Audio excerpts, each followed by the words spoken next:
Taish era, Shua era, the Nanjing Massacre or the Rape of Nanjing, formerly romanized as Nanking, was the mass murder of Chinese civilians, non-combatants, and surrendered prisoners of war, as well as widespread rape, by the Imperial Japanese Army in Nanjing, the capital of the Republic of China, immediately after the Battle of Nanking and retreat of the National Revolutionary Army during the Second Sino-Japanese War. Traditional historiography dates the massacre as unfolding over a period of several weeks, beginning on December 13, 1937, following the city's capture, and as being spatially confined to within Nanjing and its immediate vicinity. However, the Nanjing Massacre was far from an isolated case and fit into a pattern of Japanese atrocities along the lower Yangtze River, with Japanese forces routinely committing massacres since the Battle of Shanghai. Furthermore, Japanese atrocities in the Nanjing area did not end in January 1938, but instead persisted in the region until late March 1938. Many scholars support the validity of the International Military Tribunal for the Far East, IMTF, which estimated that more than 200,000 people were killed, while others adhere to a death toll between 100,000 and 200,000. Other estimates of the death toll vary from a low of 40,000 to a high of over 340,000, and estimates of rapes range from 4,000 to over 80,000. Other crimes included torture, looting, and arson. The massacre is considered one of the worst wartime atrocities in history. In addition to civilians, numerous POWs and men who looked of military age were indiscriminately murdered. After the outbreak of the war in July 1937, the Japanese had pushed quickly through China after capturing Shanghai in November.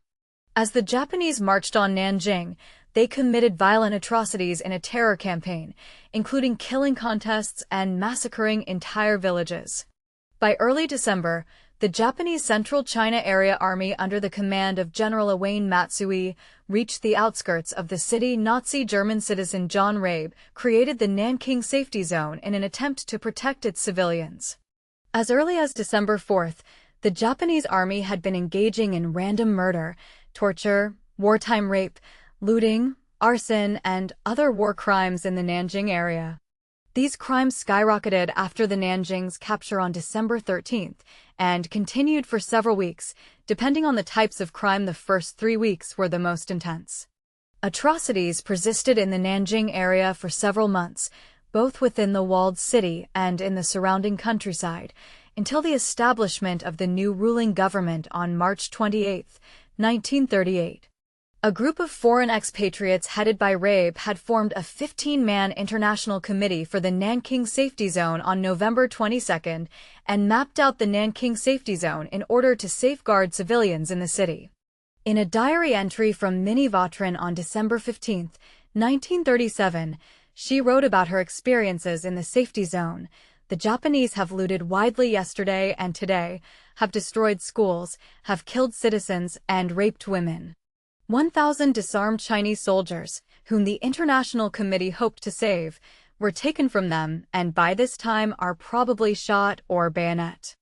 In our South Hill house, Japanese broke the panel of the storeroom and took out some old fruit juice and a few other things. The fighting in Nanjing continued beyond the night of December 12-13, following the Japanese army's capture of the remaining gates and entrance into the city. The Japanese army continued to encounter sporadic resistance from the remaining Chinese forces for several days, as many units were attempting to break out of the Japanese lines. The Japanese military determined that they needed to eliminate any remaining Chinese soldiers hidden within the city. However, the search process used an arbitrary criteria for identifying former Chinese soldiers. Prince Yasuhiko Asaka was installed as temporary commander in the campaign, and he issued an order to kill all captives. Owain and Asaka took no action to stop the massacre after it began. Chinese males who were deemed to be in good health were automatically presumed to be a soldier during this operation. Japanese forces committed atrocities against the Chinese population. The criteria used in identifying former soldiers was often arbitrary, as was the case with one Japanese company which apprehended all men with shoe sores, calluses on the face, extremely good posture, and/or sharp-looking eyes. For this reason, many civilians were taken at the same time, according to George Fitch, head of Nanjing's YMCA. Rickshaw coolies, carpenters, and other laborers are frequently taken. Chinese police officers and firefighters were also targeted, with even street sweepers and Buddhist burial workers from the Red Swastika Society being marched away on suspicion of being soldiers. Those who fled at the approach of any Japanese soldiers risked being shot. The rounding up and mass killings of male civilians and captured POWs were referred to euphemistically as mopping up operations in Japanese communiques, in a manner just like the Germans were to talk about processing or handling Jews. The massacres were organized to kill as many people within a short time frame, which usually meant rows of unarmed prisoners being mowed down by machine gun fire before being finished off with bayonets or revolvers. The massacres were usually conducted on the banks of the Yangtze River to facilitate the mass disposal of corpses. In one of the largest massacres, on December 1517, Japanese troops from the Yamada Detachment, including the 65th Infantry Regiment, systemically led 17,000 to 20,000 Chinese prisoners to the banks of the Yangtze River near Mufashan and machine-gunned them to death. They then disposed of the corpses by burning or flushing them downstream. Recent research by Ono Kenji has found that the mass killings were pre-planned and executed in a systemic manner in accordance with orders issued directly by Prince Asaka. The massacre began on December 13th after Japanese troops entered the city after days of intense fighting and continued to rampage through it. Unchecked civilians, including children, women, and the elderly, were murdered. A soldier from the IJ's 13th Division described killing wounded survivors of the Mufashan massacre in his diary. "I figured that I'd never get another chance like this, so I stabbed 30 of the damned chinks. Climbing atop the mountain of corpses, I felt like a real devil slayer, stabbing again and again, with all my might. Ugh, ugh," the chinks groaned. There were old folks as well as kids, but we killed them lock, stock, and barrel. I also borrowed a buddy's sword and tried to decapitate some. I've never experienced anything so unusual. The Strawstring Gorge Massacre occurred along the banks of the Yangtze River on December 18th. For most of the morning, Japanese soldiers tied the POWs hands together at dusk. The soldiers divided POWs into 4 columns and opened fire. Unable to escape, the POWs could only scream and thrash desperately. It took an hour for the sounds of death to stop and even longer for the Japanese to bayonet each individual. The majority of the bodies were dumped directly into the Yangtze River. In many other instances, prisoners were decapitated, used for bayonet practice, or tied together, doused in gasoline and set on fire. Wounded Chinese soldiers who remained in the city were killed in their hospital beds, bayonet, clubbed, or dragged outside and burned alive. The Japanese also extended their search and destroy operations to the Nanjing countryside. During the Battle of Nanjing, one of the Cantonese, Guangdong, armies had broken out of the Japanese encirclement and formed guerrilla bands that harassed Japanese forces whilst retreating south. In retaliation, Japanese units systemically wiped out towns and villages spread out in the outlying regions, perpetrating rapes, arson, and indiscriminate massacres, which added up to an enormous number of deaths. Japanese troops gathered 1,300 Chinese soldiers and civilians at Taiping Gate and murdered them. The victims were blown up with landmines, then doused with petrol and set on fire. The survivors were killed with bayonets. U.S. News correspondent F. Thousands of captured Chinese soldiers were summarily executed en masse in violation of the laws of war, as were male civilians falsely accused of being soldiers. Tilman Durden and Archibald Steele reported seeing corpses of massacred Chinese soldiers forming mounds 6 feet high at the Nanjing-Ijiang Gate in the north. Durden, who worked for the New York Times, toured Nanjing before his departure from the city. He heard waves of machine gun fire and witnessed the Japanese soldiers gun down some 200 Chinese within 10 minutes. He would later state that he had seen tank guns used on bound soldiers 2 days later. In his report to the New York Times, Durden stated that the alleys and streets were filled with the dead, among them women and children. Durden stated should be said that certain Japanese units exercised restraint, and that certain Japanese officers tempered power with generosity and commission, but continued. The conduct of the Japanese army as a whole in Nanjing was a blot on the reputation of their country. Ralph L. Phillips, a missionary, testified to the U.S. State Assembly Investigating Committee that he was forced to watch while the Japs disemboweled a Chinese soldier and roasted his heart and liver and ate them. Just after Christmas, the Japanese set up public stages where they called upon former Chinese soldiers to confess, claiming they would not be harmed. When over 200 former soldiers did come forward, they were promptly executed. When former soldiers stopped identifying themselves, the Japanese began rounding up groups of young men who aroused suspicion.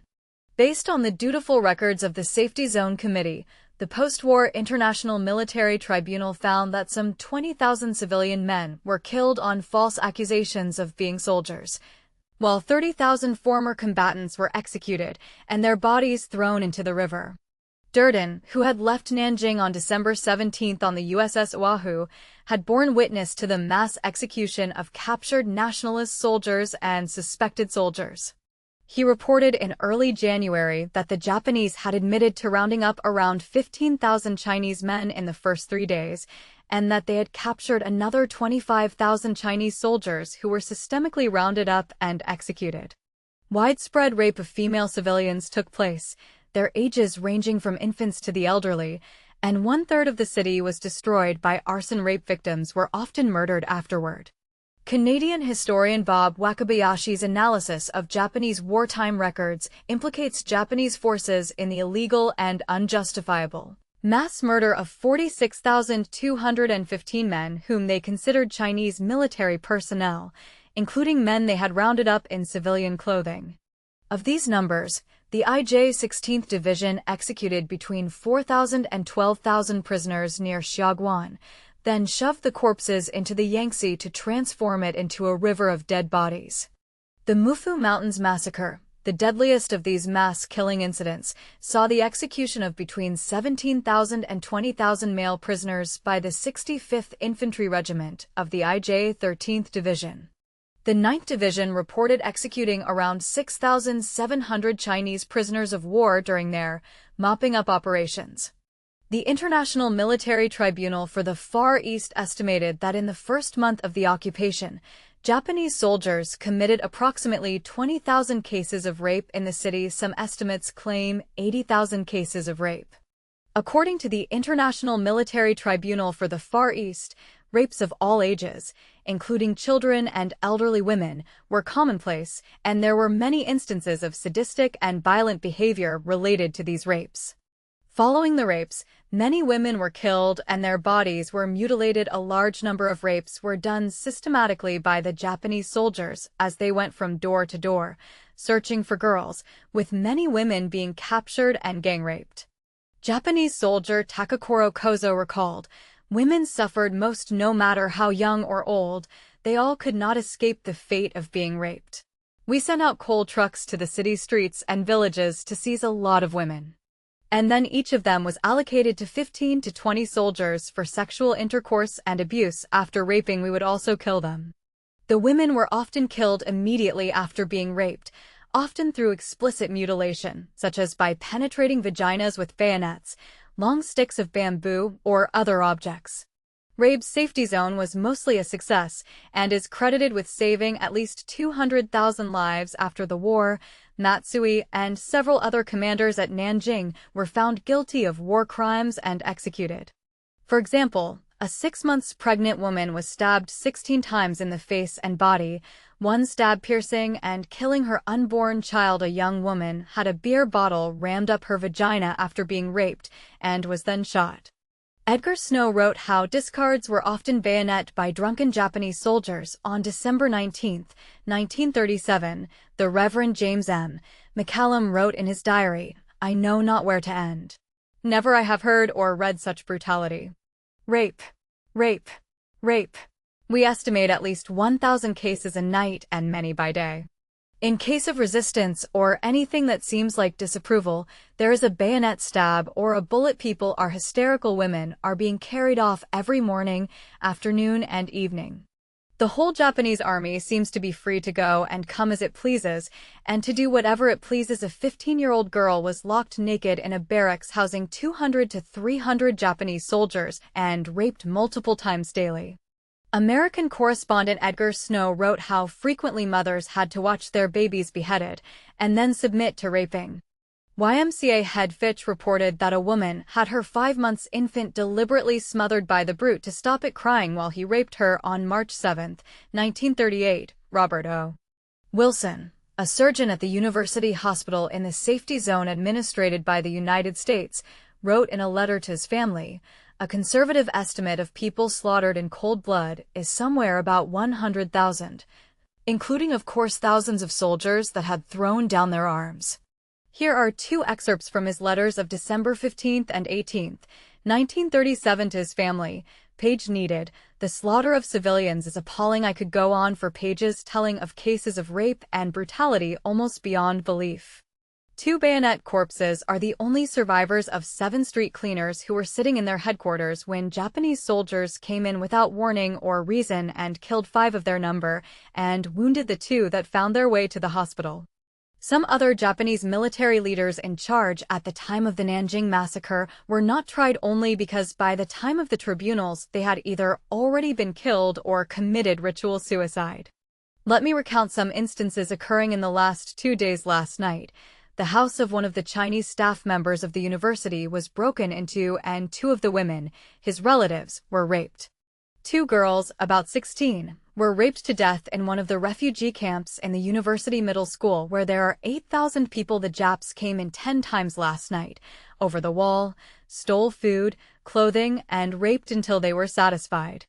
They bayonet one little boy of 8 who 5 bayonet wounds including one that penetrated his stomach. A portion of omentum was outside the abdomen. I think he will live. In his diary kept during the aggression against the city and its occupation by the Imperial Japanese Army, the leader of the safety zone, John Rabe, wrote many comments about Japanese atrocities. For December 17th, 2 Japanese soldiers have climbed over the garden wall and are about to break into our house. When I appear, they give the excuse that they saw 2 Chinese soldiers climb over the wall. When I show them my party badge, they return the same way. In one of the houses in the narrow street behind my garden wall, a woman was raped and then wounded in the neck with a bayonet. I managed to get an ambulance so we can take her to Kolo Hospital. Last night, up to 1,000 women and girls are said to have been raped. About 100 girls at Jinling College alone. You hear nothing but rape. If husbands or brothers intervene, they're shot. What you hear and see on all sides is the brutality and bestiality of the Japanese soldiers. In a documentary film about the Nanjing Massacre, In the Name of the Emperor, a former Japanese soldier named Shiro Azuma spoke candidly about the process of rape and murder in Nanjing. At first, we use some kinky words like pakenken. Pai means hip, keken means look, pakenken means, let's see a woman open up her legs. Chinese women didn't wear underpants. Instead, they wore trousers tied with a string. There was no belt. As we pulled the string, the buttocks were exposed. Asaka was granted immunity as a member of the imperial family and never tried. We pakenken, we looked. After a while we would say something like, "It's my day to take a bath," and we took turns raping them. It would be all right if we only raped them. I shouldn't say all right, but we always stabbed and killed them. Because dead bodies don't talk. Iris Chang, author of the book Rape of Nanjing, wrote one of the most comprehensive accounts of Japanese war atrocities in China.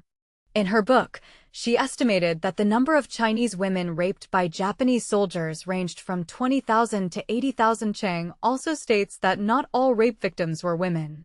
Some Chinese men were sodomized and forced to perform repulsive sex acts. Japanese soldiers also raped teenage boys. Page needed. There are also accounts of Japanese troops coercing families into committing incestuous acts. Sons were forced to rape their mothers, fathers their daughters, and brothers their sisters. Other family members would be forced to look on. Instead of punishing the Japanese troops who were responsible for wholesale rape, the Japanese Expeditionary Force in central China issued an order to set up comfort houses during this period of time. Yoshimi Yoshiaki, a prominent history professor at Choi University, observes, because Japan was afraid of criticism from China, the United States of America and Europe following the case of massive rapes between battles in Shanghai and Nanjing. For about 3 weeks since December 13, 1937, the Imperial Japanese Army entered the Nanking safety zone to search for former Chinese soldiers hidden among refugees. Many innocent men were misidentified and murdered. John Rabe summarized the behavior of Japanese troops in Nanjing in his diaries. I've written several times in this diary about the body of the Chinese soldier who was shot while tied to his bamboo bed and who is still lying unburied near my house. My protests and pleas to the Japanese embassy finally to get this corpse buried, or give me permission to bury it, have thus far been fruitless. The body is still lying in the same spot as before, except that the ropes have been cut and the bamboo bed is now lying about 2 yards away. I am totally puzzled by the conduct of the Japanese in this matter. The massacre remains a contentious topic in Sino-Japanese relations, as Japanese nationalists and historical revisionists, including top government officials, have either denied or minimized the massacre. On the one hand, they want to be recognized and treated as a great power on a par with European powers. On the other, they are currently displaying a crudity, brutality, and bestiality that bears no comparison except with the hordes of Genghis Khan. I have stopped trying to get the poor devil buried, but I hereby record that he, though very dead, still lies above the earth. The death toll of civilians is difficult to precisely calculate due to the many bodies deliberately burnt, buried in mass graves, or dumped into the Yangtze River. Robert O. Wilson, a physician, testified that cases of gun wounds continued to come in for a matter of some 6 or 7 weeks following the fall of the city on December 13, 1937. The capacity of the hospital was normally 180 beds, and this was kept full to overflowing during this entire period. Bradley Campbell described the Nanjing Massacre as a genocide, given the fact that residents were still killed in large numbers during the aftermath, despite the successful and certain outcome in battle.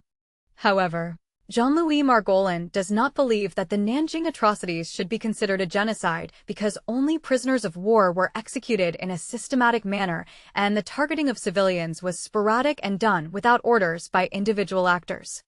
On December 13, 1937, John Rabe wrote in his diary, "It is not until we tour the city that we learn the extent of destruction. We come across corpses every 100 to 200 yards.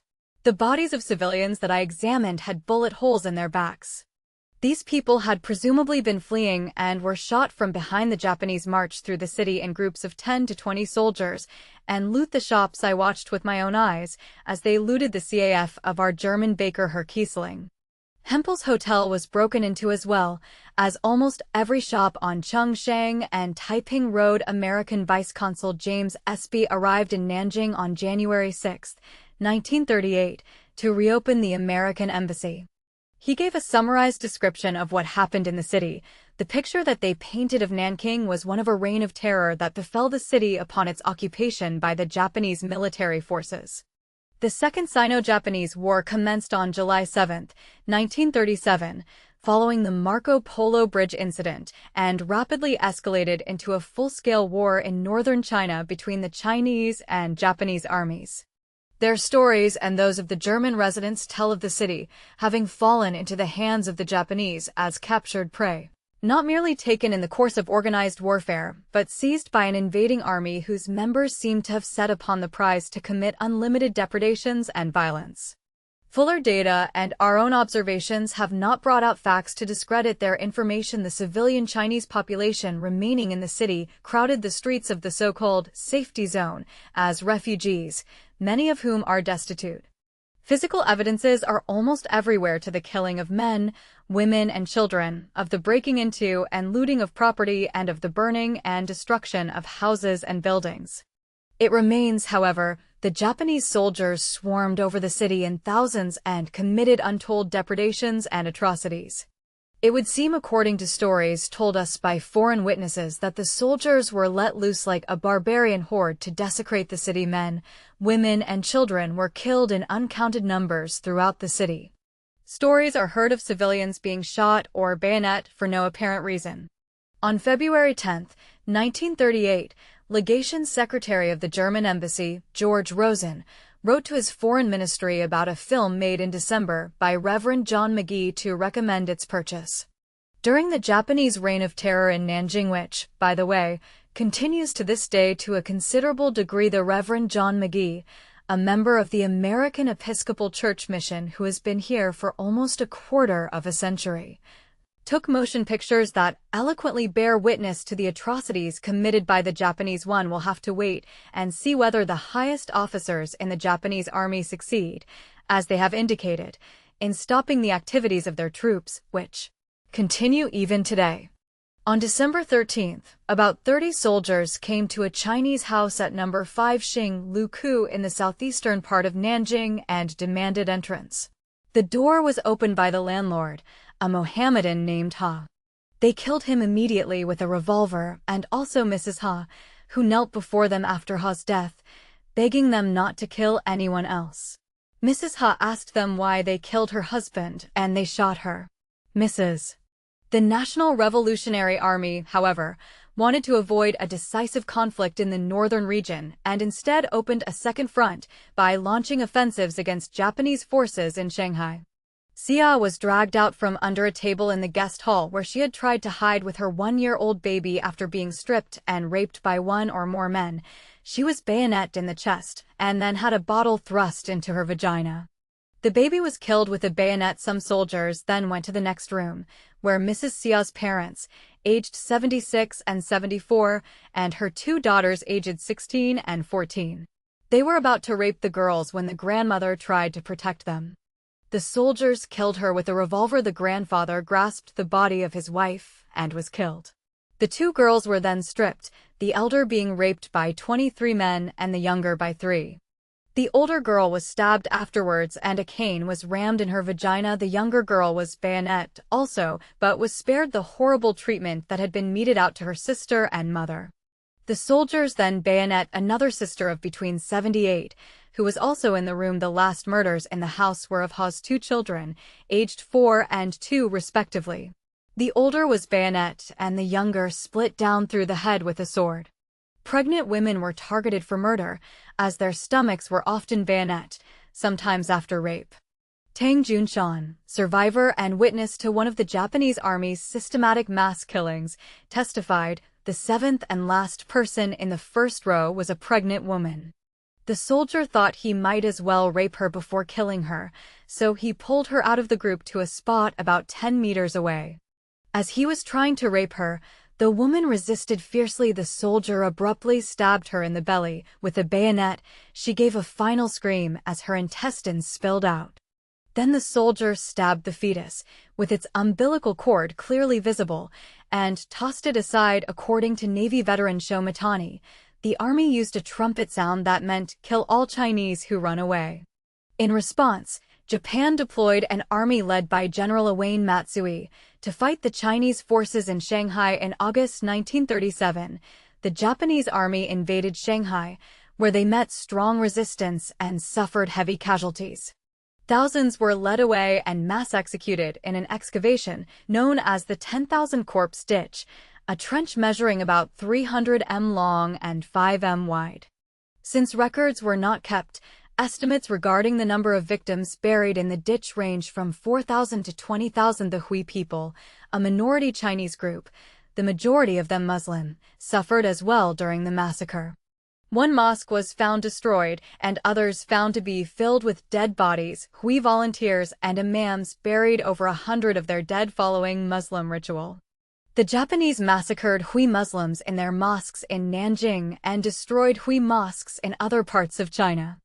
Stationed in Nanjing, an eyewitness, journalist Frank Tillman Durden of the New York Times, sent an article to his newspaper where he described the Imperial Japanese Army's entry into Nanjing in December 1937. The plunder carried out by the Japanese reached almost the entire city. Almost all buildings were entered by Japanese soldiers, often in the sight of their officers, and the men took whatever they wanted. Japanese soldiers often forced Chinese to carry the loot. 1/3 of the city was destroyed as a result of arson. According to reports, Japanese troops torched newly built government buildings as well as the homes of many civilians. There was considerable destruction to areas outside the city walls. Soldiers pillaged from the poor and the wealthy alike.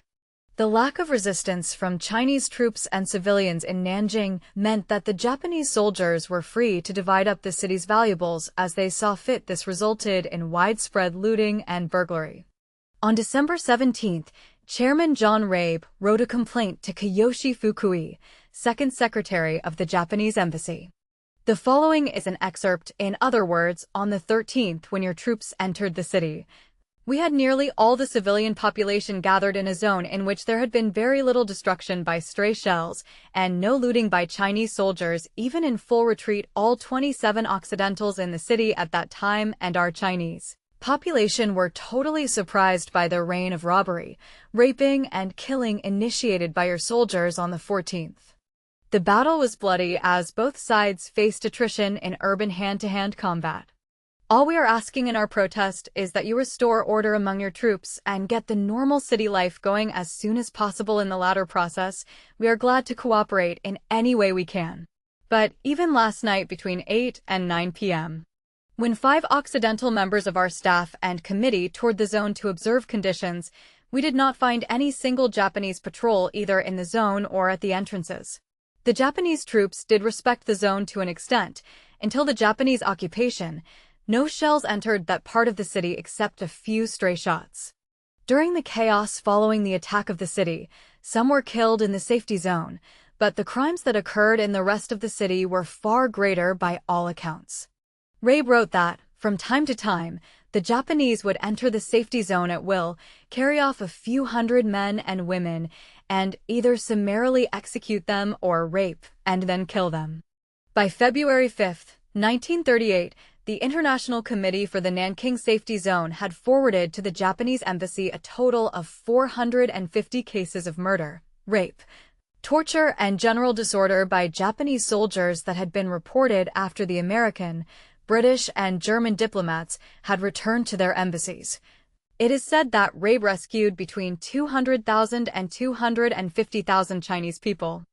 Eyewitness accounts include testimonies of expatriates engaged in humanitarian work, mostly physicians, professors, missionary and businessmen, journalists, both Western and Japanese, as well as the field diaries of military personnel.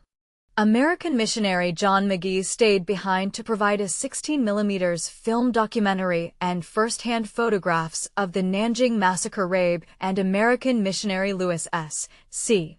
Smythe, secretary of the International Committee and a professor of sociology at the University of Nanjing, recorded the actions of the Japanese troops and filed complaints with the Japanese embassy. The Nanjing Massacre was influenced by several factors. The Japanese population was taught militaristic and racist ideologies. The Japanese government's fascist doctrine further propagated the belief in Japanese superiority over all other peoples. Other factors include the cruel treatment of Japanese soldiers by their commanders, the brutalization of the Japanese rank and file within the challenging combat conditions in China, and the presence of misogynistic attitudes in Japanese society. Although the Japanese forces succeeded in forcing the Chinese forces into retreat, the General Staff Headquarters in Tokyo initially decided not to expand the war because they wanted the war to end. The Nanjing Massacre occurred amidst Japan's invasion of China. The extreme cruelty witnessed in Nanjing, including extensive killing, torture, sexual violence, and looting, was not an isolated incident, but rather a reflection of Japan's behavior throughout the 1937 Shanghai-Nanjing campaign in the lower Yangtze Delta, and to that extent the entire war in China. This violence cannot be separated from the underlying contempt for other Asians that was deeply ingrained in Japanese society before the war. To demonstrate the profound effects of ethnic prejudice, Japanese author Suda Michio gives an example. During the war in South China, a Japanese sergeant who had raped and killed numerous Chinese women became impotent. As soon as he found out to his shock that one of his victims was actually a Japanese woman who had married a Chinese man and emigrated to China. Shiro Azuma, a former Japanese soldier, testified in a 1998 interview, "When I tried to cut off the first one, either the farmer moved or I misaimed. I ended up slicing off just part of his skull. Blood spurted upwards. I swung again, and this time I killed him. We were taught that we were a superior race since we lived only for the sake of a human god, our emperor, but the Chinese were not. So we held nothing but contempt for them. There were many rapes, and the women were always killed when they were being raped. The women were human. But once the rape was finished, they became pig's flesh." Prime Minister Fumimaro Kono, who presided over the Second Sino-Japanese War, justified the massacre as retaliation against persistent Kuomintang aggression and advocated for the regime's destruction in January 1938. Prior to the fall of Nanjing, Kono rejected Chiang Kai-shek's offer of negotiation through a German ambassador. The brutality exhibited by Japanese soldiers in Nanjing partially stemmed from a Japanese military hierarchy where discipline was systematically reinforced by violent means. However, there was a significant disagreement between the Japanese government and its army in China. Matsui had expressed his intention to advance on Nanjing even before departing for Shanghai. Japanese recruits were often subject to harsh abuse during their training, whilst Japanese soldiers were often disciplined violently by officers, ranging from slaps to beatings, while those officers were in turn disciplined by their superiors. Historian Edward Dree writes that the brutalization and hierarchy of violence within the Imperial Japanese Army socialized many of its members to become accepting of a culture of cruelty against those perceived as weaker. Consequently, many amongst the Japanese rank and file routinely vented their rage and frustrations against helpless civilians, as demonstrated in Nanjing. Thus, Japanese soldiers often killed innocent civilians out of excitement or sheer sadistic pleasure. Similarly, Japanese soldiers were known to derive sadistic pleasure from setting houses aflame and watching them burn. Japanese behavior in Nanjing can also be partially attributed to a breakdown in discipline. Japanese soldiers, underpaid and suffering from low morale, were emboldened by a sense of freedom and a lack of consequences. Furthermore, Japanese officers either ignored or actively participated in the atrocities of their juniors. Consequently, Japanese soldiers perpetrated and engaged in gratuitous atrocities, often out of boredom or in a cheap search for thrills. In one such case, a group of Japanese soldiers doused a child in kerosene and then set him on fire for refusing to lead them to his mama. Another cause that has been used to explain Japanese behavior in Nanjing was a buildup of rage and a widespread desire for revenge after months of fighting the Chinese. American officer Frank Dorn observed that Japanese cruelty against the Chinese populace came as a result of a frustration because the Chinese did not want to be saved. Frank Dorn wrote, brainwashed into a pseudo-idealistic belief that his mission was essentially a crusade to liberate the Chinese people from oppression, the average Japanese soldier had been shocked at the rejection of his efforts at liberation. He firmly believed that capturing Nanjing, the Chinese capital, would lead to the collapse of the entire nationalist government of China, thereby securing a swift and decisive victory for Japan. Jennifer M. Dixon, associate professor in the Department of Political Science at Villanova University, stated, in addition, the Battle of Shanghai, which preceded the capture of Nanjing, was more difficult and prolonged than the Japanese side had anticipated, which contributed to a desire among Japanese officers and soldiers to exact revenge on the Chinese. Jonathan Spence, a British-American sinologist and historian, wrote, "Here is no obvious explanation for this grim event, nor can one be found. The Japanese soldiers, who had expected easy victory, instead had been fighting hard for months and had taken infinitely higher casualties than anticipated. They were bored, angry, frustrated, tired. The Chinese women were undefended, their menfolk powerless or absent the war, still undeclared, had no clear-cut goal or purpose. Perhaps all Chinese, regardless of sex or age, seemed marked out as victims." Historian Richard B. Frank draws a parallel from the violence in Nanjing to the misogynistic attitudes present in Japanese society. Rampant physical violence against women in Japan translated into mass rape and sexual torture in wartime China. On December 18, 1937, as General Iwane Matsui began to comprehend the full extent of the rape, torture, murder, and looting in the city, he grew increasingly dismayed. He reportedly told one of his civilian aides, "I now realize that we have unknowingly wrought a most grievous effect on this city. When I think of the feelings and sentiments of many of my Chinese friends who have fled from Nanjing and of the future of the two countries, I cannot but feel depressed. I am very lonely and can never get in a mood to rejoice about this victory. I personally feel sorry for the tragedies to the people, but the army must continue unless China repents now, in the winter. The season gives time to reflect." The General Staff Headquarters in Tokyo eventually relented to the demands of the Imperial Japanese Army in China by approving the operation to attack and capture Nanjing. "I offer my sympathy with deep emotion to 1 million innocent people on New Year's Day." Over a toast he confided to a Japanese diplomat, "My men have done something very wrong and extremely regrettable." Matsui blamed the atrocities on the moral decline of the Japanese army, saying, "The Nanjing incident was a terrible disgrace." Immediately after the memorial services, I assembled the higher officers and wept tears of anger before them.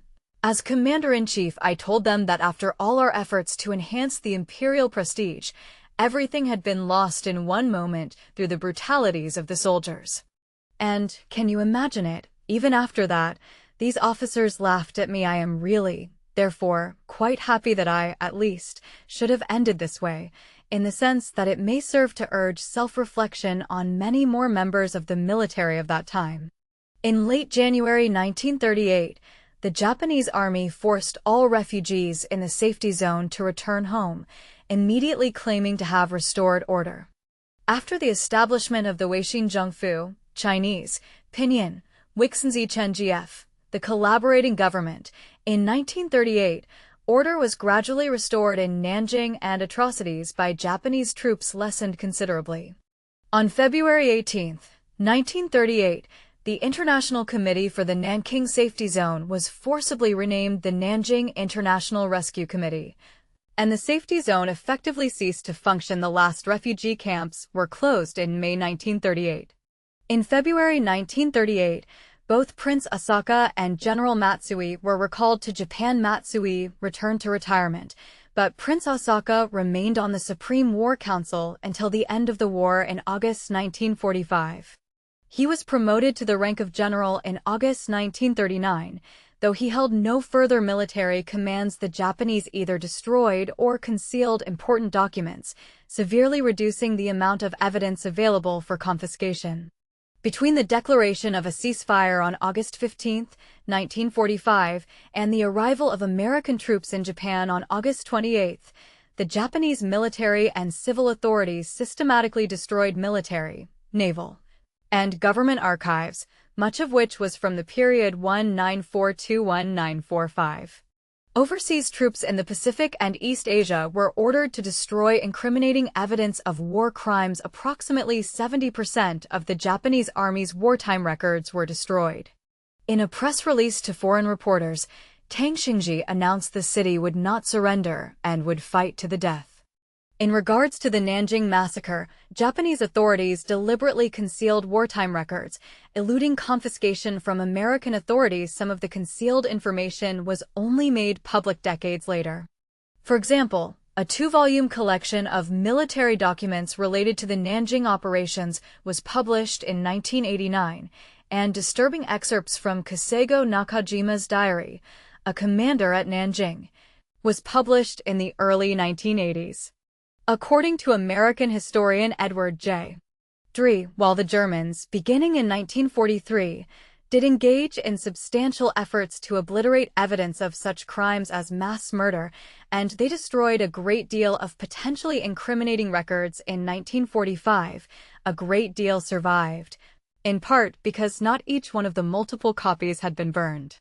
The situation was different in Japan. Between the announcement of a ceasefire on August 15, 1945, and the arrival of small advance parties of American troops in Japan on August 28, Japanese military and civil authorities systematically destroyed military, naval, and government archives, much of which was from the period 1942–1945. Imperial General Headquarters in Tokyo dispatched enciphered messages to field commands throughout the Pacific and East Asia ordering units to burn incriminating evidence of war crimes, especially offenses against prisoners of war. According to Yang Daqing, professor of history and international affairs at George Washington University, while it is standard practice for governments to destroy evidence in times of defeat, in the 2 weeks before the Allies arrived in Japan, various Japanese agencies, the military in particular, systematically destroyed sensitive documents to a degree perhaps unprecedented in history. Estimates of the impact of the destruction vary. Tanaka Hiromi, a professor at Japan's National Defense Academy who has conducted extensive research into remaining Imperial Japanese Army and Navy documents in Japan and overseas, claims that less than 0. Tang gathered a garrison force of some 81,500 soldiers, many of whom were untrained conscripts or troops exhausted from the Battle of Shanghai. 1% of the material ordered for destruction survived in 2003.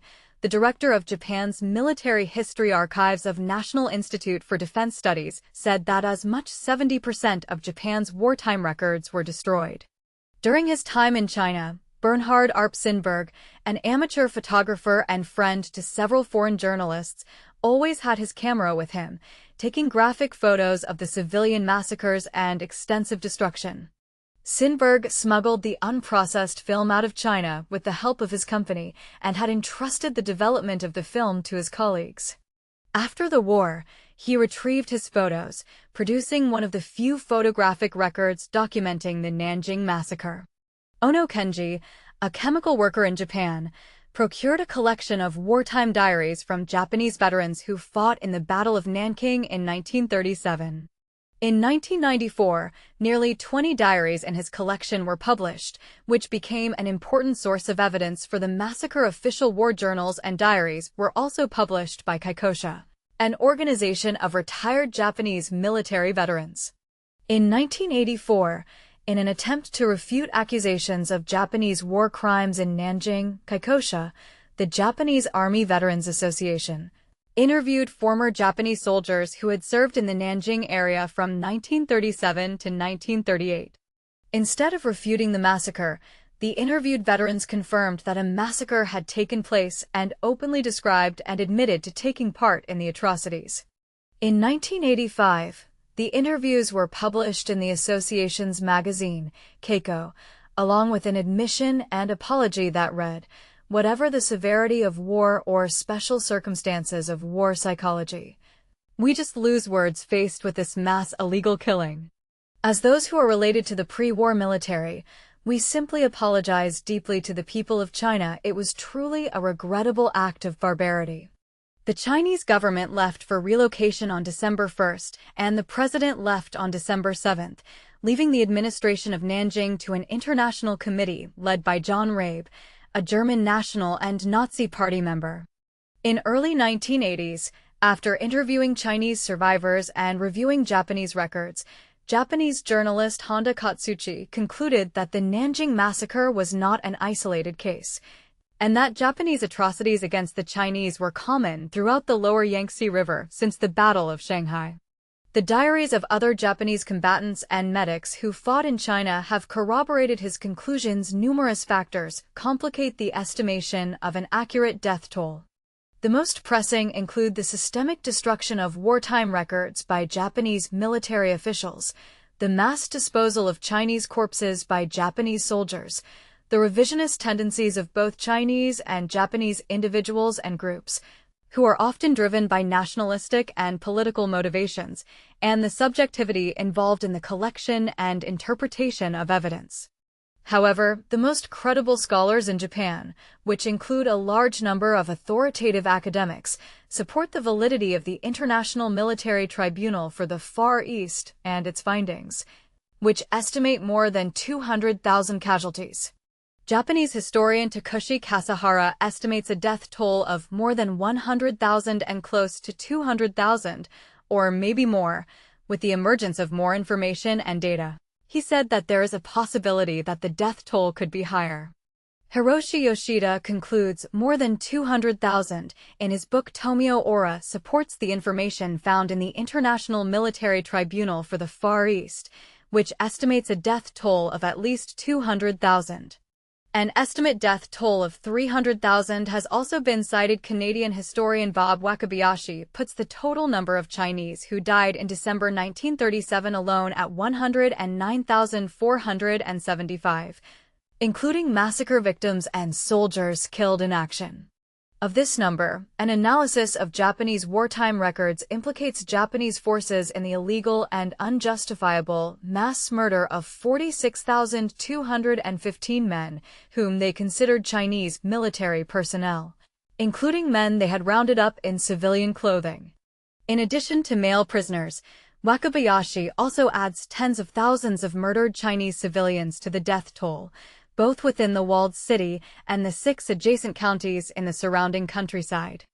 Factoring in Chinese victims murdered in February and March 1938, Wakabayashi concurs with Takushi Kasahara's estimate of a death toll that far exceed 100,000 but fall short of 200,000 in absence of new evidence. In an attempt to secure permission for the ceasefire from Chiang Kai-shek, Rabe, who was living in Nanjing and had been acting as the chairman of the Nanking International Safety Zone Committee, boarded the USS Panay, PR-5, on December 9. John Rabe, chairman of the International Committee for the Nanking Safety Zone, estimated that between 50,000 and 60,000 civilians were killed in the city walls. However, Erwin Wickert, the editor of the Diaries of John Rabe, points out that it is likely that Rabe's estimate is too low, since he could not have had an overview of the entire municipal area during the period of the worst atrocities. Moreover, many troops of captured Chinese soldiers were led out of the city and down to the Yangtze, where they were summarily executed, but, as noted, no one actually counted the dead. Louis S. C. Smythe, an American professor of sociology at Jinling College, now Nanking University, was present in Nanjing during the atrocity and conducted a survey of Nanjing's urban and rural areas between March and April 1938 to estimate the death toll. After a careful study of burial records, Smythe recorded that 12,000 civilians were murdered inside the city walls and another 26,780 were killed in the surrounding counties, mostly young men executed in the mopping up campaigns. However, Takushi Kasahara points out Smythe's survey substantially underestimated the death toll as Smythe only surveyed inhabited homes, and thus skipped over the homes of families who had been entirely destroyed or been unable to return. Kasahara thus concurs with Smythe's estimate of 30,000 civilians murdered in the countryside, but follows Rabe's original estimate of 50,000 to 60,000 civilian deaths within the city walls. According to the International Military Tribunal for the Far East, estimates made at a later date indicate that the total number of civilians and prisoners of war murdered in Nanjing and its vicinity during the first 6 weeks of the Japanese occupation was over 200,000. These estimates are borne out by the figures of burial societies and other organizations, which testify to over 155,000 buried bodies. These figures also do not take into account those persons whose bodies were destroyed by burning, drowning, or other means, or whose bodies were interred in mass graves. On December 11th, Rabe found that Chinese soldiers were still residing in areas of the safety zone, meaning that it became an intended target for Japanese attacks, despite the majority being innocent civilians. The most credible scholars in Japan, which include a large number of authoritative academics, support the validity of the tribunal and its findings. The 1947 verdict of the Nanjing War Crimes Tribunal estimated that there were more than 190,000 mass slaughtered civilians and Chinese soldiers killed by machine gun by the Japanese army, whose corpses have been burned to destroy proof. Besides, we count more than 150,000 victims of barbarian acts buried by the charity organizations. We thus have a total of more than 300,000 victims. Currently, The figure of 300,000 victims has been widely commemorated as the death toll of the Nanjing Massacre across China, a number that has been officially endorsed by the Chinese government. Documents in the UNESCO Memory of the World Register estimate at least 300,000 Chinese were killed. Modern historians contend that the figure of 300,000 civilian deaths in Nanjing appears to be an overestimate. Ikuhiko Hata considers the number of 300,000 to be a symbolic figure, representative of China's wartime suffering and not a figure to be taken literally. Canadian historian Bob Wakabayashi contends that estimates over 200,000 victims are not credible, but concludes 300,000 represents a credible estimate for the total number of Chinese troops and civilians killed in the entire Yangtze Delta area, Shanghai, Nanjing, and the 300-kilometer stretch in between. From August to December 1937, including massacre victims and soldiers killed in action. Harold Timperley, a journalist in China during the Japanese invasion, reported that at least 300,000 Chinese civilians were killed in Nanjing and elsewhere, and tried to send a telegram, but was censored by the Japanese military in Shanghai. Other sources, including Iris Chang's The Rape of Nanjing, also conclude that the death toll reached 300,000 in December 2007. Newly declassified U.S. government archive documents revealed that a telegraph by the U.S. ambassador to Germany in Berlin, sent one day after the Japanese army occupied Nanjing, stated that he heard the Japanese ambassador in Germany boasting that the Japanese army had killed 500,000 Chinese soldiers and civilians as the Japanese army advanced from Shanghai to Nanjing. Rabe commented on how efforts to remove these Chinese troops failed and Japanese soldiers began to lob grenades into the refugee zone. According to the archive's research, the telegrams sent by the U.S. diplomats pointed to the massacre of an estimated 500,000 people in Shanghai, Suzhou, Jiaxing, Hangzhou, Shaoxing, Wuxi, and Changzhou. To many Japanese scholars, post-war estimations were distorted by victor's justice. When Japan was condemned as the sole aggressor, they believed the 300,000 toll typified a Chinese-style exaggeration, with disregard for evidence. Yet, in China, this figure has come to symbolize the justice, legality, and authority of the post-war trials condemning Japan as the aggressor. The duration of the incident is naturally defined by its geography. The earlier the Japanese entered the area, the longer the duration. The Battle of Nanking ended on December 13th, when the divisions of the Japanese army entered the walled city of Nanjing. The Tokyo War Crime Tribunal defined the period of the massacre to the ensuing 6 weeks. More conservative estimates say that the massacre started on December 14th, when the troops entered the safety zone, and that it lasted for 6 weeks. Historians who define the Nanjing Massacre as having started from the time that the Japanese army entered Jiangsu province push the beginning of the massacre to around mid-November to early December. Suzhou fell on November 19th, and extended the end of the massacre to late March 1938. A new scope of the Nanjing Massacre stretches beyond the walls of Nanking City to encompass the 6 adjacent counties in the surrounding countryside: Luhou, Qingpu, Kaohsiung, Jiangning, Lishui, and Quyang.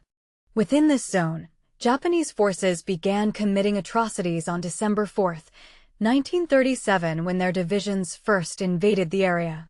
Although Japanese field operations ceased on February 14, 1938, massacres and other atrocities persisted until March 28, 1938, when the Japanese formed the collaborationist reformed government. Under Liang Hongzhi, only then was public order restored to Nanking. Although the massacre is generally described as having occurred over a 6-week period after the fall of Nanjing, the crimes committed by the Japanese army were not limited to that period. Thus, per Kasahara and Wakabayashi's research, a more fitting range for the Nanjing Massacre encompasses both the Nanjing city and its surrounding countryside, while a more appropriate duration stretches from December 4, 1937 to March 28, 1938. Shortly after the surrender of Japan, the primary officers in charge of the Japanese troops at Nanjing were put on trial. General Matsui was indicted before the International Military Tribunal for the Far East for deliberately and recklessly ignoring his legal duty to take adequate steps to secure the observance and prevent breaches of the Hague Convention. Other Japanese military leaders in charge at the time of the Nanjing Massacre were not tried. Prince Kannon Kodahito, Chief of Staff of the Imperial Japanese Army during the massacre, had died before the end of the war in May 1945. Prince Asaka was granted immunity because of his status as a member of the imperial family. Isamu Ch, the aide to Prince Asaka, and whom some historians believe issued the Kill All Captives memo, had committed seppuku, ritual suicide, during the Battle of Okinawa. On May 1, 1946, SCAP officials interrogated Prince Asaka, who was the ranking officer in the city at the height of the atrocities, about his involvement in the Nanjing Massacre, and the deposition was submitted to the International Prosecution Section of the Tokyo Tribunal. Asaka denied the existence of any massacre and claimed never to have received complaints about the conduct of his troops. The prosecution began the Nanjing phase of its case in July 1946. Dr. Robert O. Wilson, a surgeon and a member of the International Committee for the Nanking Safety Zone, testified. Other members of the International Committee for the Nanking Safety Zone who took the witness stand included Minor Cyril Bates and John McGee. George A. Fitch, Louis S. C. Smythe, and James McCallum filed affidavits with their diaries and letters. Numerous atrocities were committed as the Japanese army advanced from Shanghai to Nanjing, including rape, torture, arson, and murder. The entry for the same day in Matsui's diary read, "I could only feel sadness and responsibility today, which has been overwhelmingly piercing my heart." This is caused by the army's misbehaviors after the fall of Nanjing and failure to proceed with the autonomous government and other political plans. Matsui asserted that he had never ordered the execution of Chinese POWs. He further argued that he had directed his army division commanders to discipline their troops for criminal acts and was not responsible for their failure to carry out his directives. At trial, Matsui went out of his way to protect Prince Asaka by shifting blame to lower-ranking division commanders. Kihirota, Prime Minister of Japan at an earlier stage of the war and a diplomat during the atrocities at Nanjing, was convicted of participating in the formulation or execution of a common plan or conspiracy, Count 1, waging a war of aggression and a war in violation of international laws, treaties, agreements, and assurances against the Republic of China, Count 27, and Count 55. Matsui was convicted by a majority of the judges at the Tokyo Tribunal, who ruled that he bore ultimate responsibility for the orgy of crime at Nanjing because he did nothing, or nothing effective, to abate these horrors.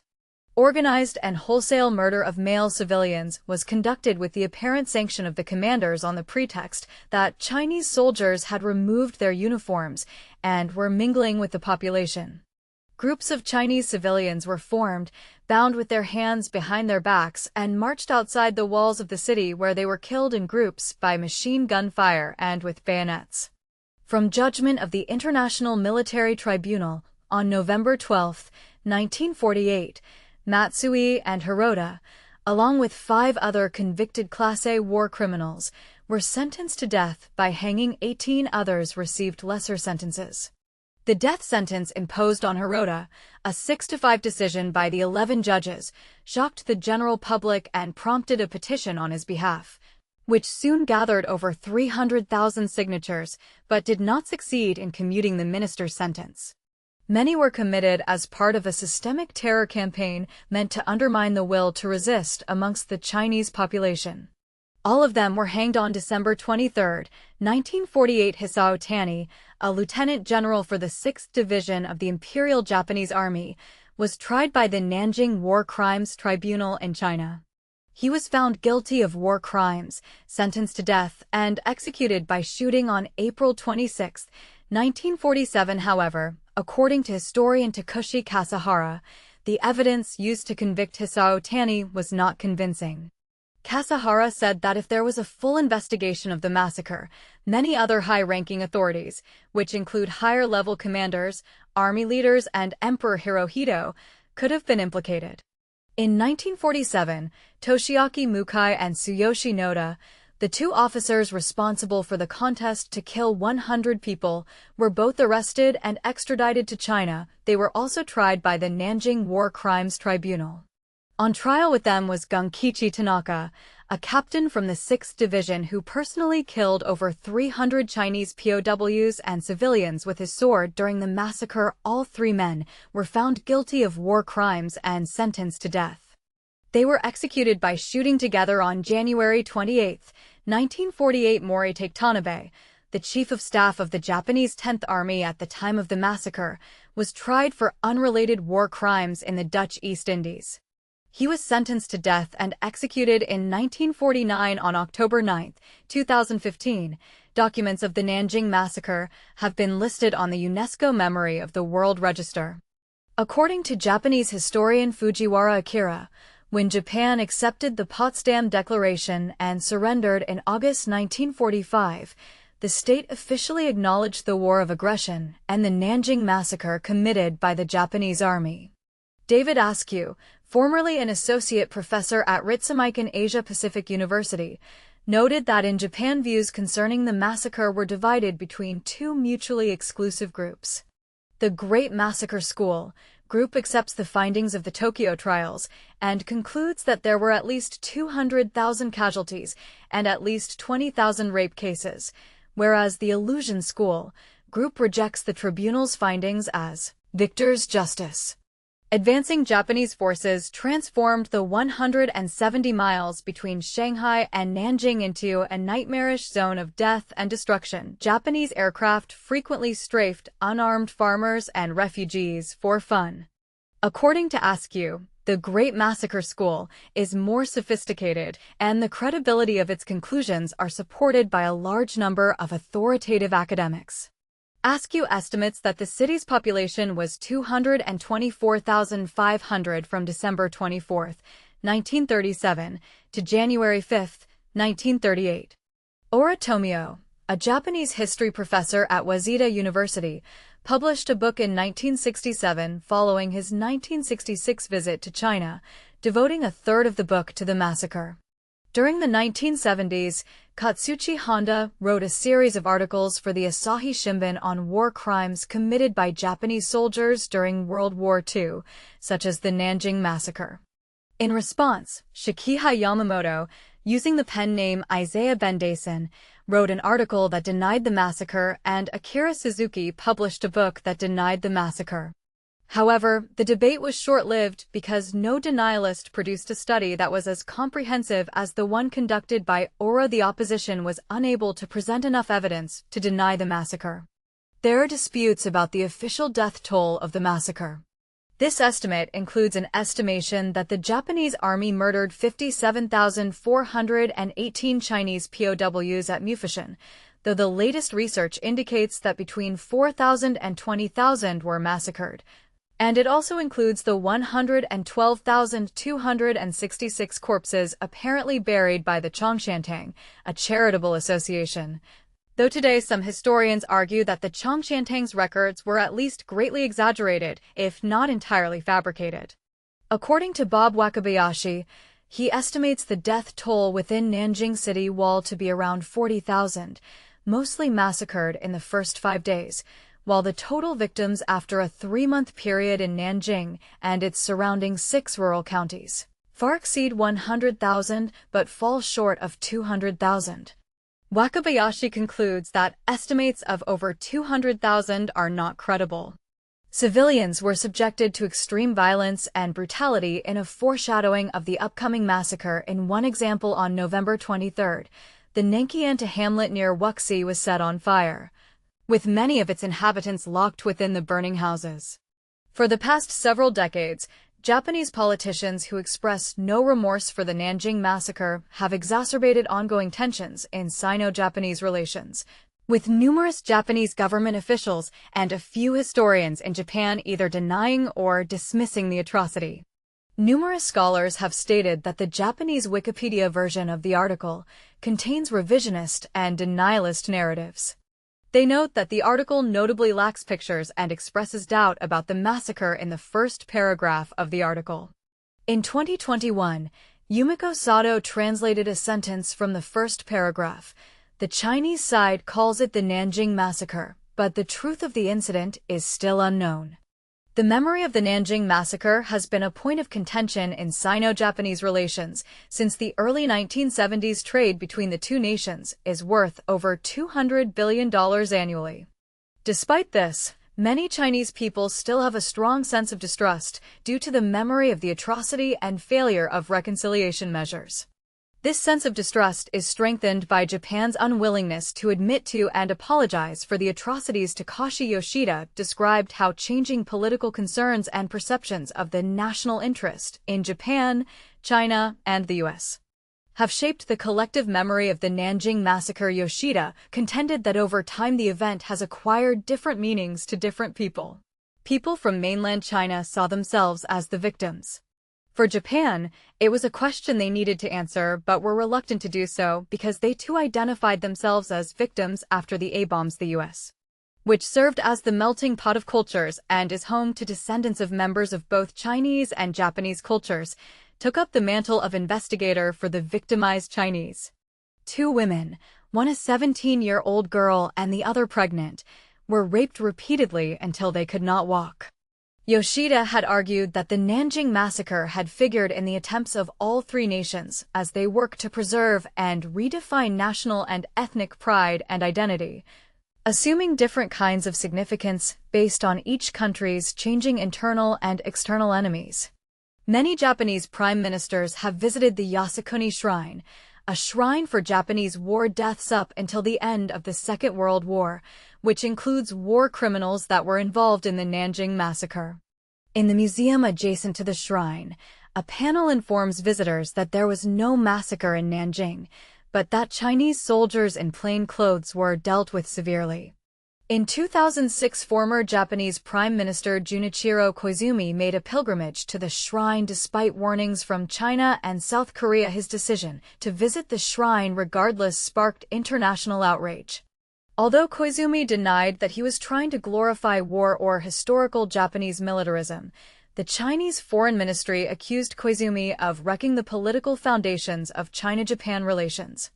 An official from South Korea said they would summon the Tokyo ambassador to protest. The massacre is contentiously compared to other disasters in China, which include the Great Chinese Famine, 1959–1961, and the Cultural Revolution. Yoshida asserts that Nanjing has figured in the attempts of all three nations, China, Japan, and the United States, to preserve and redefine national and ethnic pride and identity, assuming different kinds of significance based on each country's changing internal and external enemies. Iris Chang, in her book Rape of Nanjing, asserted that the politics of the Cold War encouraged Mao Zedong to stay relatively silent about Nanjing in order to keep a trade relationship with Japan. Young Chang and John Halliday's biography of Mao claims Mao never made any comment either contemporaneously or later in his life about the massacre, but did frequently remark with enduring bitterness about a political struggle between himself and Wang Ming, which also occurred in December 1937.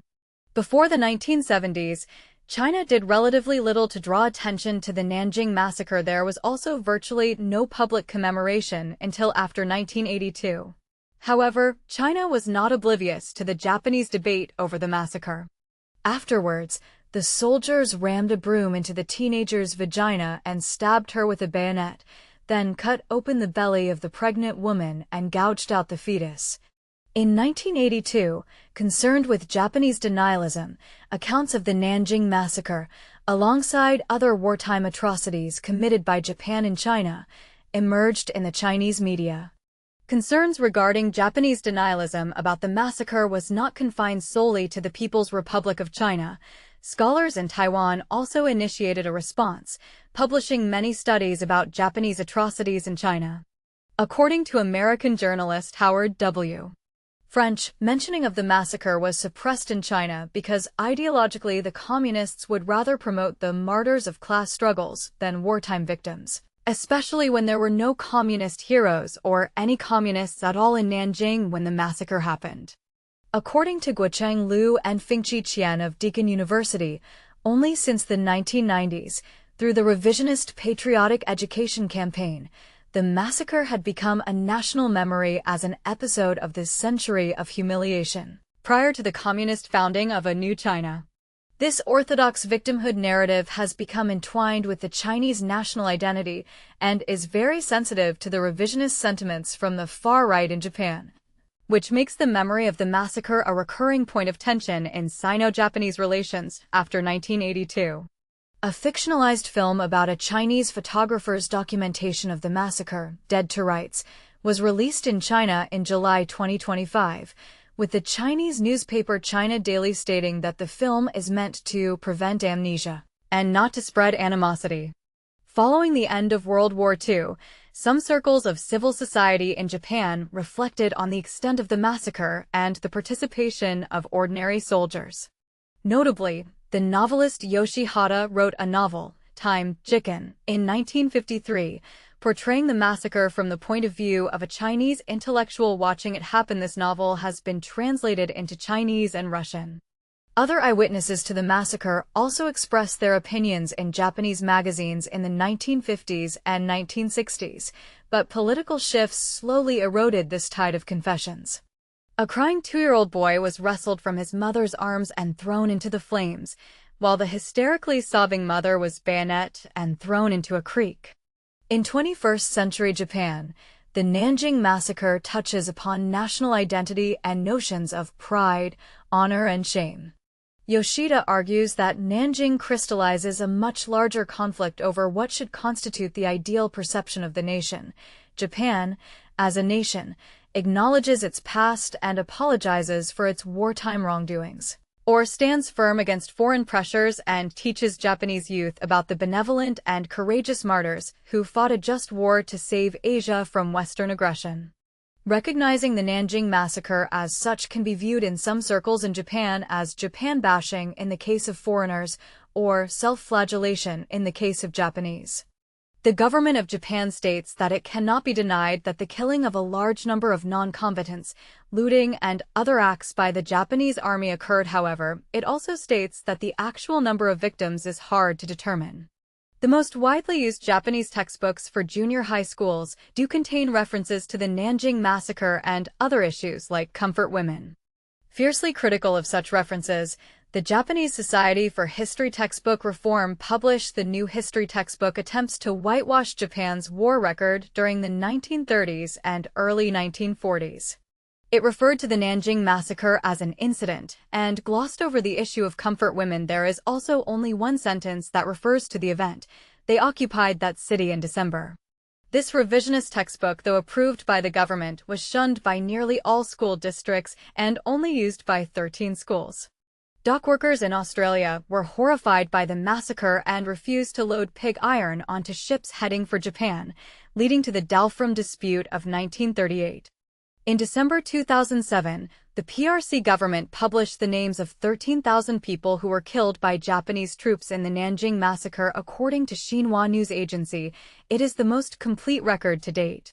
The remaining 30 villagers were bayoneted, disemboweled, and also thrown into the creek. In another case on November 29, the Japanese 3rd Battalion from the 16th Division rounded up 80 civilians in the village of Changzhou. The report consists of 8 volumes and was released to mark the 70th anniversary of the start of the massacre. It also lists the Japanese army units that were responsible for each of the deaths and states the way in which the victims were killed. Zhang Xianwen, editor-in-chief of the report, states that the information collected was based on a combination of Chinese, Japanese, and Western raw materials, which is objective and just and is able to stand the trial of history. This report formed part of a 55-volume series about the massacre, the collection of historical materials of Nanjing Massacre, Pinyin, NNJNG DTSH Slioj. The Japanese then massacred the villagers with heavy machine guns. According to Army Dr. Hasaka Akira, the people were all gathered in one place. They were all praying, crying, and begging for help.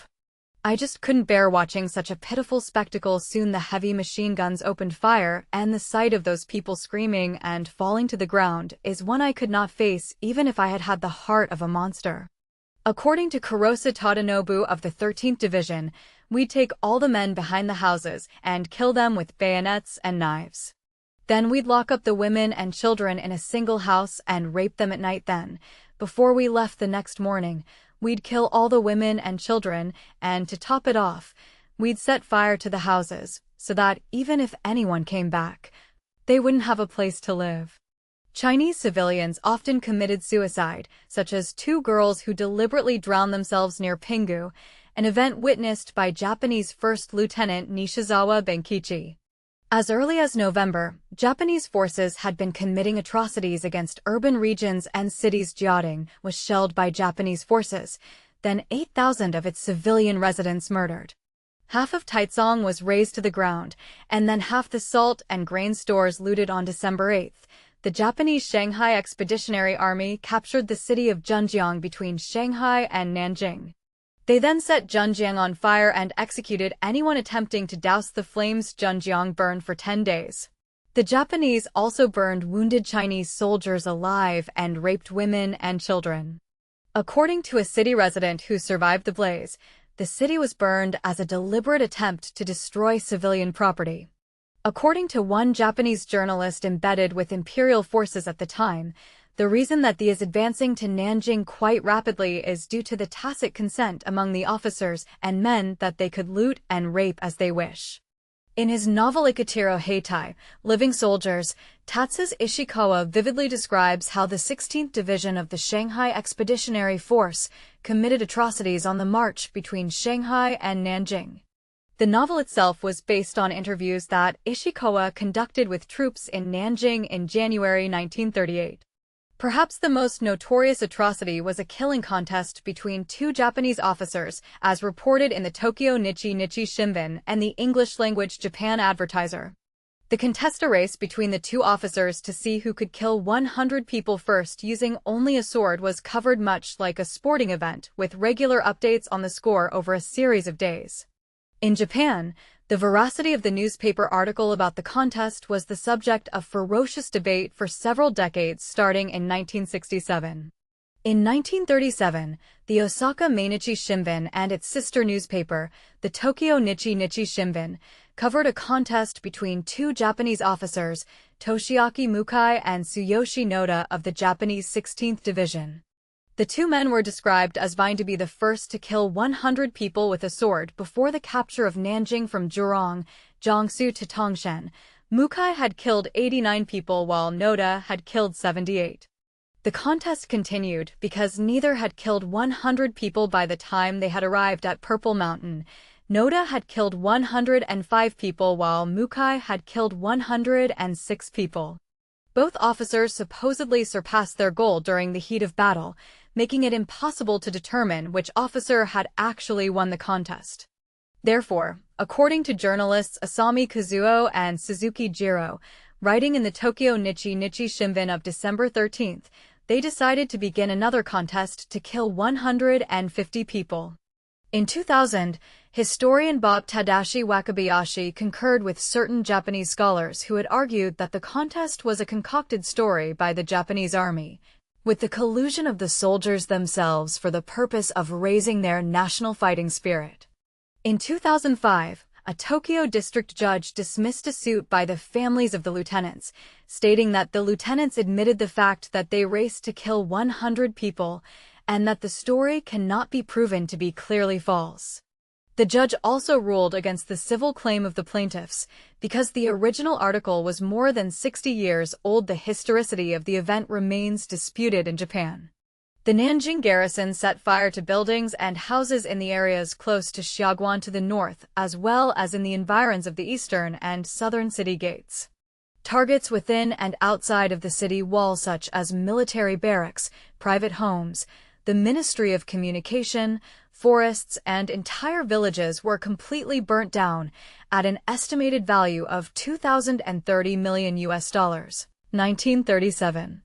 Many Westerners were living in the city at that time, conducting trade or on missionary trips. As the Japanese army approached Nanjing, most of them fled the city, leaving 27 foreigners. 5 of these were journalists who remained in the city a few days after it was captured, leaving the city on December 16. 15 of the remaining 22 foreigners formed a committee called the International Committee for the Nanking Safety Zone in the western quarter of the city. German businessman John Rabe was elected as its leader, in part because of his status as a member of the Nazi Party and the existence of the German-Japanese bilateral anti-Comintern pact. The Japanese government had previously agreed not to attack parts of the city that did not contain Chinese military forces, and the members of the committee managed to persuade the Chinese government to move their troops out of the area. The Nanking Safety Zone was demarcated through the use of Red Cross flags. Minnie Vautrin was a Christian missionary who established Jinling Girls' College in Nanjing, which was within the established safety zone. During the massacre, she worked tirelessly in welcoming thousands of female refugees to stay in the college campus, sheltering up to 10,000 women. At the age of 26, a Dane named Bernhard Arp Sindberg began his role as a guard at a cement factory in Nanjing in December 1937, days before the Japanese invasion of Nanjing. As the massacre began, Sindberg and Karl Gunther, a German colleague, converted the cement factory into a makeshift refugee camp where they offered refuge and medical assistance to approximately 6,000 to 10,000 Chinese civilians. Knowing that Imperial Japan was not hostile towards Denmark or Nazi Germany, thus showing respect for their flags, Sindberg painted a large Danish flag on the cement factory roof to deter the Japanese army from bombing the factory. To keep Japanese troops away from the factory, he and Gunther strategically placed the Danish flag and the German swastika around the site. Whenever the Japanese approached the gate, Sindberg would display the Danish flag and step out to converse with them, and eventually, they would leave. In a memorandum for the palace rolls, Hirohito singled Prince Yasuhiko Asaka out for censure as the one imperial kinsman whose attitude was not good. He assigned Asaka to Nanjing as an opportunity to make amends. On December 5th, Asaka left Tokyo by plane and arrived at the front 3 days later. He met with division commanders, Lieutenant Generals Kasego Nakajima and Heisek Yanagawa, who informed him that the Japanese troops had almost completely surrounded 300,000 Chinese troops in the vicinity of Nanjing, and that preliminary negotiations suggested that the Chinese were ready to surrender. Prince Asaka issued an order to kill all captives, thus providing official sanction for the crimes which took place during and after the battle. Some authors record that Prince Asaka signed the order for Japanese soldiers in Nanjing to kill all captives. Others assert that Lieutenant Colonel Isamu Ch. Asaka's aide-de-camp sent this order under the prince's sign manual without the prince's knowledge or assent. Nevertheless, even if Ch took the initiative, Asaka was nominally the officer in charge and gave no orders to stop the carnage. While the extent of Prince Asaka's responsibility for the massacre remains a matter of debate, the ultimate sanction for the massacre and the crimes committed during the invasion of China were issued in Emperor Hirohito's ratification of the Japanese Army's proposition to remove the constraints of international law on the treatment of Chinese prisoners on August 5, 1937. A detailed analysis of wartime materials and documents by Japanese researcher Ono Kenji has directly implicated Prince Asaka in issuing the order to illegally execute Chinese captives in the Nanjing area. With the relocation of the capital of China, constant bombing raids, and reports of Japanese brutality, much of Nanjing's civilian population had fled out of fear. Wealthy families were the first to flee, leaving Nanjing in automobiles, followed by the evacuation of the middle class, and then the poor. Those that remained were mainly the destitute lowest class, such as the ethnic Tonka boat people, and those with assets that could not be easily moved, like shopkeepers. Of Nanjing's population, estimated to be over 1 million before the Japanese invasion, a large proportion had already fled Nanjing before the Japanese advance, estimated to be between half, 500,000, to three-quarters, 750,000, of the pre-war population. The Japanese military continued to move forward, breaching several lines of Chinese resistance, and arrived outside the city gates of Nanjing on December 9th. Despite resisting the assault fiercely, the Chinese defenders were hampered by rising casualties and Japanese strengths in firepower and numbers. Combined with fatigue and a breakdown in communications, the garrison was gradually overwhelmed in the four-day battle for the city and finally collapsed on the night of December 12th. On December 12th, under heavy artillery fire and aerial bombardment, General Tang Shangqi ordered his men to retreat. Conflicting orders and a breakdown in discipline turned the events that followed into a disaster. While some Chinese units managed to escape across the river, many more were caught up in the general chaos erupting across the city. Some Chinese soldiers stripped civilians of their clothing in a desperate attempt to blend in, and many others were shot by the Chinese supervisory unit as they tried to flee. Other Chinese units dissipated into the countryside, often colliding with Japanese units. On December 13th, the 6th and the 114th Divisions of the Japanese Army were the first to enter the city. Simultaneously, the 9th Division entered nearby Guanghua Gate, and the 16th Division entered the Zhongshan and Taiping Gates that same afternoon. Two small Japanese Navy fleets arrived on both sides of the Yangtze River.